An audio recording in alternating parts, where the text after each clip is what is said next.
to the input. ये लिखो फिर बता देती हूँ. Second is cost can be measured reliably.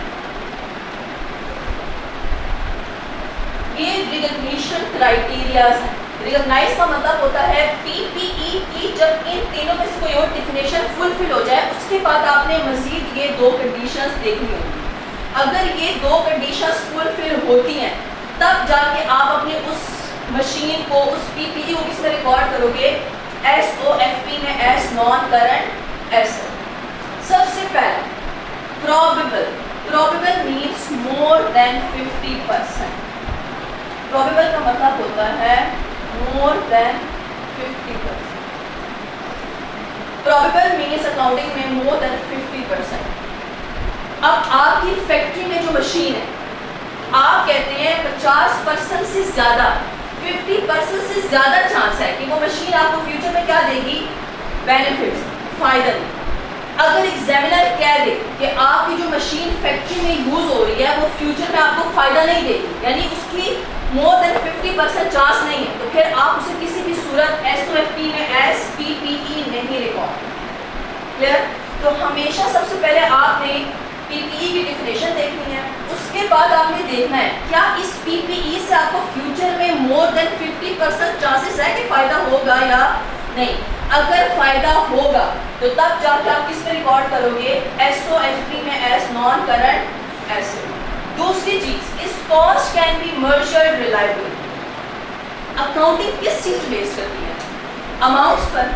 ऐसा ही है, अगर आप अमाउंट निकाल दो तो क्या आपने कभी किसी कंपनी का देखा होगा कि सिर्फ आगे पीपीई लिखा हो और आगे लिखा हो पता नहीं, कभी आपने देखा ऐसा? किसी सिर्फ पीपीई लिखा हो आगे लिखा हो कुछ भी ना लिखा हो. यानी अकाउंटिंग में अमाउंट का होना लाजमी है. अगर आप पैक और से पूछें कि सर आपने ये चेयर कितने रुपीस की ली थी, तो पैक पर कहते हैं पता नहीं. तो जब उनको पता ही नहीं है कि ये चेयर आपने कितनी कॉस्ट कितनी रुपीस की ली थी, तो क्या वो उससे अपना नॉन करंट एसेट कह सकते हैं? अब वो किस अमाउंट पे शो करेंगे. यानी अकाउंटिंग में अमाउंट का होना लाजमी है. यानी आप अगर कोई भी मशीन खरीद रहे हो तो उसकी कॉस्ट के बारे में आपको पता होना लाजमी है. जब कॉस्ट पता होगी तभी आप कहाँ पे शो कर सकते हो, एसओएफपी में एज नॉन करंट एसेट. अब ये तो नहीं हो सकता कि आप इसे ब्लैंक छोड़ दो, ये तो बेवकूफ़ी है. ब्लैंक का मतलब है आप अकाउंटिंग नहीं कर रहे हो. तो इसीलिए जो भी मशीन पीपीई आपने खरीदी है उसकी कॉस्ट का होना लाजमी है. अगर आप कॉस्ट मालूम नहीं कर सकते तो बेशक आपके पास चेयर पड़ी हुई है तो वो चेयर फिर आपकी पीपीई या नॉन करंट एसेट नहीं कहलाएगी. जैसे फॉर एग्जांपल आपके घर में फर्नीचर, अब आप मुताबिक वो फर्नीचर आपका क्या है, नॉन करंट एसेट पीपीई. लेकिन अगर कोई आपसे पूछे उस फर्नीचर की कॉस्ट क्या है, आपको तो पता नहीं, तो क्या फिर बावजूद इसके कि वो फर्नीचर आपको फ़ायदा दे रहा है लेकिन जब उसकी कॉस्ट नहीं पता तो क्या आप उसे अपने एसओपी में लिख सकते हो? नहीं. तो बेशक वो आपको फ्यूचर में बेनिफिट भी देगी लेकिन जब आपको कॉस्ट नहीं पता तो फिर वो चीज़ पीपीई आप किसी भी सूरत एसओपी में शो नहीं.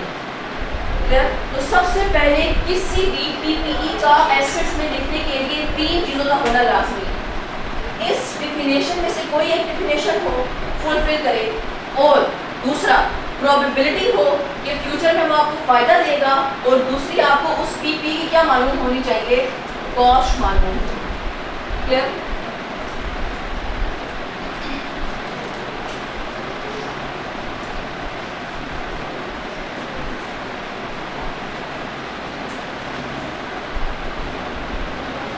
वैसे कॉस्ट क्या मतलब होता है, आईटीए में आपने पढ़ा था कॉस्ट, डेप्रिसिएशन में चैप्टर में कॉस्ट. वो इतने सारे जो पूरे एक लिस्ट थी, याद आया या नहीं? महीने भूल गए हद है यार, इतने भी तो आपसे कमजोर नहीं होनी चाहिए. कॉस्ट.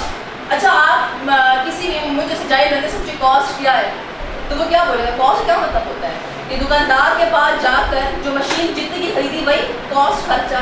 ऐसा ही है कॉस्ट, हम नहीं अंदाजा लगाते ना, खर्चा ऐसा ही है. लेकिन आप लोग तो माशा से लाइव लोग हैं ना, आपको पता होना चाहिए कॉस्ट में पूरी यार इतनी सारी लिस्ट थी, कोई एक बता दें. अच्छा हाँ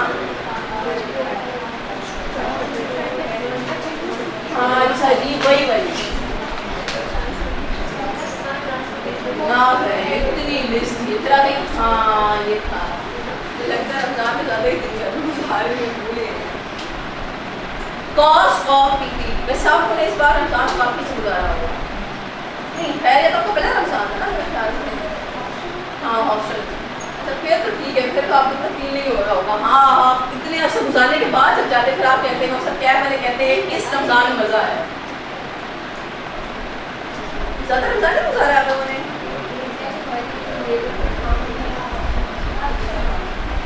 वैसे मेरे साथ बड़े बुरे हालात होते हैं रमजान में हॉस्टल्स के। वो एक बच्चा कह रहा था कि हमें डिहाइड्रेशन नहीं होती, भाई क्यों कहते हैं वो ना मैंने लोबिया बनाया तो उसके अंदर पानी तैर रहा होता है कि वो पानी की हमें कमी फील नहीं होती है। तो पता नहीं गर्ल्स हॉस्टल का इतना बुरा हाल है जितना बॉयज़ हॉस्टल का होता है। ये भी आप लोग से पता ऐसे ही है। घर से आती है कशा बस फिर तो सही है। आप घर से आते हैं ना लाते? हाँ इरशाद रमज़ान में नहीं थे? हाँ बस इसीलिए आप ऐसी घर घर सही है भाई। आप लोगों ने फिर वो हॉस्टल का मज़ा ही नहीं देखा वो जो होता है। आप घर सही है भाई।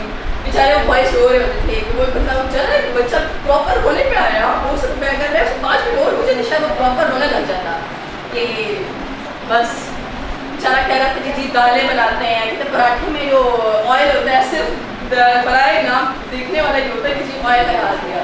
वैसे ऐसा जोर नहीं होना चाहिए। चलिए लड़कियाँ तो फिर भी बना लेती है अपने लिए लेकिन अच्छा कॉस्ट ऑफ पीपीई। कॉस्ट में सबसे पहली चीज आ गया। अच्छा देख लीजिए जिनका पीआरसी का रिजल्ट आ रहा था 9 हो गए हैं अभी टाइम है यार 8:50 तक है 9 तक आता है इसलिए 9 तक आता है नहीं आया। अच्छा चलिए ना क्या देखेंगे 10 मिनट अभी दिल धड़ के बाहर आ रहे होंगे। आया कि नहीं?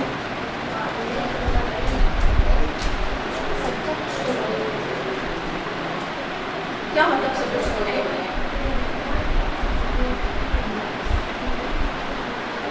और अगर आप देख रहे हैं अरे दोस्त हमें तो बदल दोस्त पेपर हो गया नहीं आया कितने पे 48 क्या हो गया वो ऊपर आई है क्यों ब्रेक 38 हाँ क्या हो गया सारे और कितने हर जाए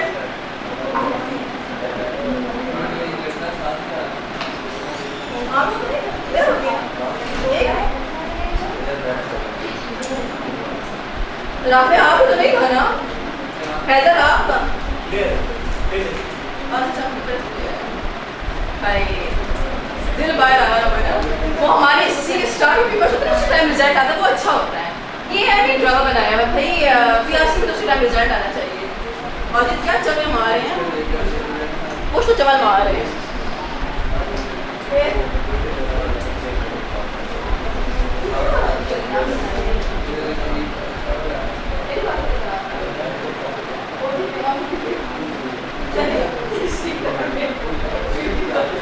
क्या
होंगे और आप बैठे होंगे।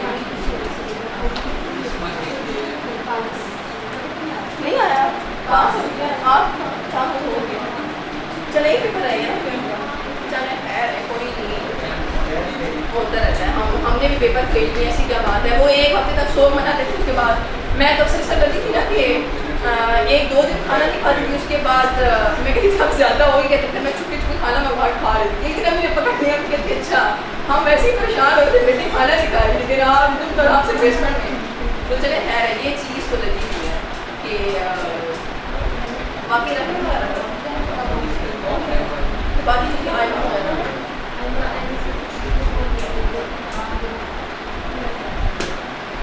अच्छा एक चीज़ के लिए ना आप हमेशा तैयार हैं इस फील्ड में। जब बच्चे इस फील्ड में आते हैं ना वो बड़ा एक मेंटली इस चीज़ के लिए प्रिपेयर नहीं होता। वो हमेशा बात कहते हैं कि हम तो सेकेंड ईयर तक कभी फेल नहीं हुए, हम तो टॉपर्स थे अपने कॉलेज के स्कूल के, अब पता नहीं क्या हो गया, हम क्यों फेल कर रहे हैं। तो ऐसी बात नहीं होती है। आप जब इस फील्ड में आते हैं मेंटली आप बिल्कुल प्रिपेयर रहते हो। मैं आपको ऐसे बच्चे भी बता दूँ ना जिसने हर पेपर फर्स्ट अटेम्प्ट में क्लियर किया था। तो माशाल्लाह साहब उस बच्चे को देखे ना, वो इतना लाइट लगा कि अब जो उसकी तारीफ कर रही थी ऐसा। तो अच्छा उस बच्चे में कोई मसला कुछ नहीं था, हर पेपर उसने फास्ट टाइम में दिया, पास किया, आराम से स्मूथली पास किए। अब उसका मसला फॉर्म में आ रहा है, इंडक्शन में आ रहा है। तो कभी भी इन चीज़ों को ना खुद को जज ना करें कि अच्छा वो सामने वाला साथ वाला मेरा फ्रेंड पास हो गया, मैं रह गया। ये चीज़ें चलती रहती हैं, ये पार्ट ऑफ लाइफ है। हो सकता है कुछ बच्चे PRC में कहीं ना कहीं मार खा जाते हो, उनको जाके कैद में। तो आप हमेशा ये देखें एंड रिजल्ट क्या होता है। तो एंड में आप ये देखिए कि आप कितना कमा रहे हैं, आपकी सैलरी कितनी है और साथ में कितनी है। तो इन चीज़ों को ना इस चीज़ों को भी आप देखना करें। तो इन चीज़ों से परेशान ना होंगे, पार्ट ऑफ लाइफ है। हमने भी पेपर फेल किए थे, रोए धोए थे, सब कुछ किया था। और आप लोग भी ऐसा करेंगे, फिर भूल जाएंगे, टाइम आएगा बोलेंगे यार क्या, फिर आप हमारी तरह बोलेंगे कुछ नहीं होता। हालांकि चले ऑब्वियस बात है, दिल तो खफा होता है, इतनी मेहनत होती है, सब कुछ होती है, लेकिन परेशान ये पार्ट ऑफ लाइफ है, ये चलती रहेगी जब तक आप जिंदा हैं। C-Feb तक क्या आ गया, C-Feb तक चलती रहेगी। आप फर्म के साथ जब पेपर्स देंगे, हो सकता है कि आप 2 पेपर में से एक भी ना क्लियर करें या एक क्लियर कर रहे हैं, और जैसे मेंटली प्रिपेयर हो जाए। अभी आप शायद नहीं पा रहे हैं, पहली बार है, फिर एंड आप इतने यूज हो जाए कि बस एक दिन सो बनाएंगे, बस आप खत्म हो जाएंगे। थोड़ा खुद को स्ट्रॉन्ग रखें, ये चीज़ें चलती हैं। नहीं देखें, वो तो मैं आपको पहले से कहती थी। आपने कहा लोग कह रहे मेरा सीरियल फेल हो गया, उसने 3 पेपर दिए थे, इतने रह गए, तो वो आप पहले से मेट्रिक प्रिपेयर किया अगर आपका फैमिली बैकग्राउंड नहीं है। हमारा तो ये प्लस पॉइंट है ना कि हमारे कजन्स वगैरह ये सीए थे, तो मेरे घर वाले मुझे कहते थे कि यार क्या हो गया, उसको देखो वो तो 3 बार फेल हुआ, तो फिर एक बार फेल हुई, फिर तसल्ली मिली, चलो ठीक है। आप जिससे मेट्रिक प्रिपेयर रहा करें। हाँ, घर जब ज़रूर रोए धोएँ, ऑब्वियस सी बात है, थोड़ा दिल हल्का करें, लेकिन बस एक दिन का चीज़ों में खत्म हो गया। लाइफ है ये तो भी बहुत छोटी सी चीज़ें हैं। आपकी लाइफ में ऐसी भी चीज़ें आएंगी आप हैरान हो जाएंगे। आपको ना जब मैं स्टूडेंट थी मुझे लगता था मेरी लाइफ में सबसे मुश्किल चीज़ है वो पढ़ाई है, नहीं जब ये क्लियर होगी तो मैं पागल हो जाऊँगी खुशी के मारे। उसके बाद मेरी लाइफ में टेंशन नहीं होगी। अब मैं कहती थी वो लाइफ अच्छी थी, अब मज़ीद टेंशन है प्रोफेशनल लाइफ की, बाकी चीज़ों की, तो प्लीज़ इन चीज़ों में खफा हूँ।